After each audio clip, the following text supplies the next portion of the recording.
La santé n'a pas de prix, et pourtant, beaucoup d'entre nous la négligent jusqu'au jour où des problèmes apparaissent. Comprendre son corps et ses signaux est essentiel pour prévenir les maladies et vivre pleinement. Parmi les maladies qui se développent silencieusement mais qui peuvent avoir des conséquences graves, le diabète occupe une place centrale. Chaque année, des millions de personnes découvrent qu'elles sont touchées, parfois trop tard pour éviter des complications importantes. Bienvenue sur Symptômes et Solutions, votre chaîne dédiée à la santé et au bien-être.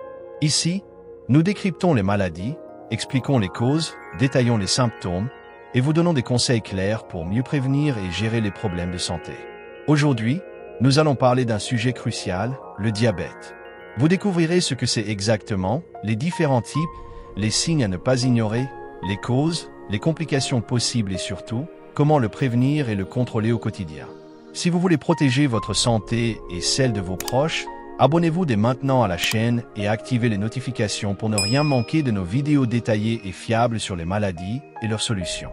Qu'est-ce que le diabète? Le diabète est une maladie métabolique chronique qui se caractérise par un taux de sucre, glucose, trop élevé dans le sang. Normalement, le glucose issu de notre alimentation est transformé en énergie grâce à l'action de l'insuline, une hormone produite par le pancréas. Chez une personne diabétique, ce mécanisme est perturbé. Soit le corps ne produit pas suffisamment d'insuline, soit les cellules deviennent résistantes à son action, empêchant le glucose d'être correctement utilisé. Résultat, le sucre s'accumule dans le sang et peut endommager progressivement de nombreux organes. Il existe principalement 3 types de diabète. Le diabète de type 1, souvent diagnostiqué chez l'enfant ou le jeune adulte, résulte d'une attaque auto-immune où le pancréas ne produit plus d'insuline. Le diabète de type 2, le plus fréquent, apparaît généralement à l'âge adulte et est lié à une résistance des cellules à l'insuline, souvent exacerbée par le surpoids, la sédentarité et une alimentation déséquilibrée.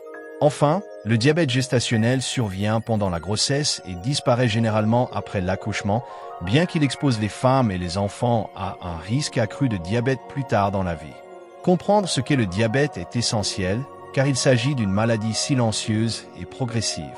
Beaucoup de personnes ne se savent pas diabétiques pendant plusieurs années, jusqu'à ce que des complications apparaissent, parfois graves. C'est pourquoi il est crucial de surveiller sa glycémie, de connaître les facteurs de risque et d'adopter une hygiène de vie adaptée pour prévenir ou contrôler cette maladie efficacement. 2. Les causes et facteurs de risque. Le diabète de type 1 est principalement d'origine auto-immune. Le système immunitaire attaque par erreur les cellules du pancréas responsables de la production d'insuline, ce qui entraîne une carence totale ou quasi totale en insuline. Les causes exactes restent encore mal comprises, mais les chercheurs ont identifié une prédisposition génétique et certains facteurs environnementaux, comme des infections virales, qui pourraient déclencher la maladie. Le type 1 apparaît généralement chez l'enfant, l'adolescent ou le jeune adulte et nécessite une insulinothérapie à vie. Le diabète de type 2, quant à lui, est fortement lié au mode de vie et à l'environnement. Les principaux facteurs de risque incluent le surpoids ou l'obésité, la sédentarité, une alimentation riche en sucre et graisses saturées, ainsi que l'âge avancé. Des antécédents familiaux de diabète augmentent également le risque, de même que certaines maladies associées comme l'hypertension ou le cholestérol élevé. Contrairement au type 1, le type 2 peut souvent être retardé, voire évité, grâce à des changements de mode de vie et une surveillance régulière de la glycémie. Enfin, le diabète gestationnel concerne les femmes pendant la grossesse. Il se développe lorsque les hormones de la grossesse provoquent une résistance temporaire à l'insuline. Les facteurs de risque incluent un poids élevé avant la grossesse, un âge maternel avancé, des antécédents familiaux de diabète et parfois des complications antérieures lors de grossesses précédentes. Même si ce type de diabète disparaît souvent après l'accouchement, il augmente le risque pour la mère et l'enfant de développer un diabète de type 2 plus tard dans la vie. 3. Les symptômes du diabète. Le diabète peut se développer silencieusement, surtout dans le cas du diabète de type 2. Certaines personnes ne présentent aucun symptôme pendant plusieurs années, ce qui rend le dépistage essentiel. Toutefois, certains signes peuvent alerter, même lorsqu'ils sont subtils. Les plus fréquents incluent une soif excessive, une envie fréquente d'uriner, une fatigue persistante et parfois une perte de poids inexpliquée. Ces symptômes résultent de l'accumulation de glucose dans le sang et de la difficulté de l'organisme à l'utiliser comme énergie. D'autres signes peuvent apparaître au fil du temps, notamment des infections fréquentes, des plaies ou coupures qui cicatrisent lentement, et des problèmes de vision, comme une vision trouble ou des fluctuations de la vue. Ces manifestations sont souvent dues aux effets du sucre sur les vaisseaux sanguins et les nerfs, qui peuvent perturber le fonctionnement normal de l'organisme. Les diabétiques doivent rester attentifs à ces signes, car ils peuvent indiquer un déséquilibre glycémique nécessitant une prise en charge rapide. Enfin, certains symptômes moins évidents peuvent apparaître, tels que des engourdissements ou picotements dans les mains et les pieds, neuropathie diabétique ou des crampes musculaires. Chez le diabète gestationnel, les symptômes peuvent être encore plus discrets, ce qui rend un dépistage systématique durant la grossesse indispensable. En résumé, reconnaître rapidement ces signes permet de diagnostiquer le diabète tôt et de prévenir les complications graves à long terme. 4. Diagnostic et suivi. Le diagnostic du diabète repose principalement sur des tests sanguins qui permettent de mesurer le taux de glucose dans le sang et d'évaluer la régulation de l'insuline. Parmi les examens les plus utilisés, on retrouve la glycémie à jeûne, qui mesure la concentration de glucose après un jeûne de 8 heures, et le test de tolérance au glucose, qui évalue la réponse de l'organisme à une charge de sucre. L'hémoglobine glyquée, HbA1c, est également essentielle. Elle reflète la moyenne du taux de glucose sur les 2 à 3 derniers mois et permet de suivre l'évolution de la maladie. Le suivi régulier est crucial pour éviter les complications liées au diabète. Une surveillance fréquente de la glycémie, associée à des bilans médicaux réguliers, permet d'ajuster le traitement et d'adopter les bonnes stratégies de prévention. Les patients diabétiques doivent souvent travailler en étroite collaboration avec leur médecin, un diabétologue ou un nutritionniste afin de suivre leur alimentation, leur activité physique et l'efficacité de leur traitement. En complément des examens sanguins, il est recommandé de réaliser des contrôles des yeux, des reins et des pieds, car le diabète peut affecter plusieurs organes et provoquer des complications graves si la maladie n'est pas bien contrôlée. Le suivi personnalisé permet non seulement de maintenir la glycémie dans des limites saines, mais aussi d'améliorer la qualité de vie et de réduire le risque de complications cardiovasculaires, rénales ou nerveuses à long terme. 5 complications possibles. Le diabète, lorsqu'il n'est pas bien contrôlé, peut entraîner de nombreuses complications graves touchant différents organes du corps. Parmi les plus fréquentes, on retrouve les maladies cardiovasculaires, telles que l'infarctus du myocarde, l'accident vasculaire cérébral, AVC ou l'hypertension artérielle. L'excès de glucose dans le sang endommage les vaisseaux sanguins et augmente le risque de formation de plaques, ce qui fragilise le système cardiovasculaire. Les reins sont également très vulnérables. Le diabète peut provoquer une néphropathie diabétique, une atteinte progressive des reins qui peut aller jusqu'à l'insuffisance rénale. Les yeux ne sont pas épargnés. La rétinopathie diabétique peut provoquer une détérioration progressive de la vision et, dans les cas graves, conduire à la cécité. Ces complications résultent de la fragilisation des petits vaisseaux sanguins et de l'inflammation chronique causée par l'hyperglycémie. Le diabète affecte aussi les nerfs et la peau. La neuropathie diabétique provoque engourdissement, picotement ou douleurs dans les mains et les pieds, tandis que les infections et les plaies cicatrisent plus lentement.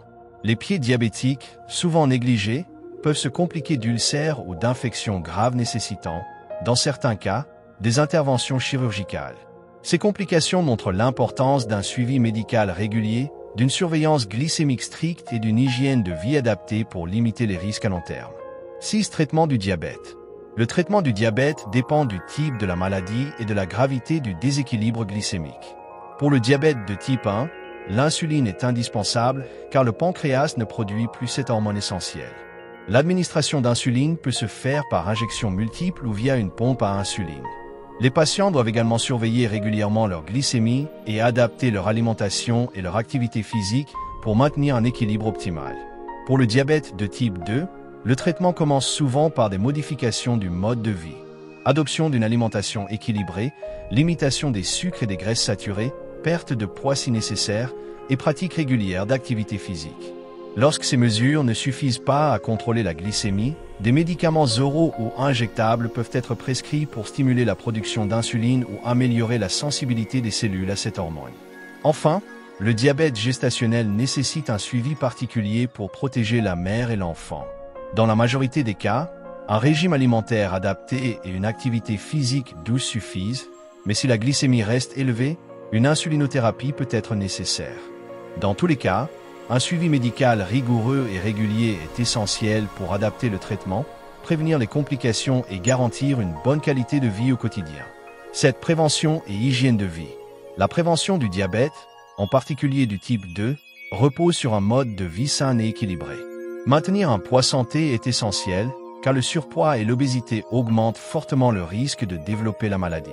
Une alimentation riche en fibres, fruits, légumes et pauvre en sucre raffiné et graisses saturées contribue à stabiliser la glycémie et à protéger l'organisme.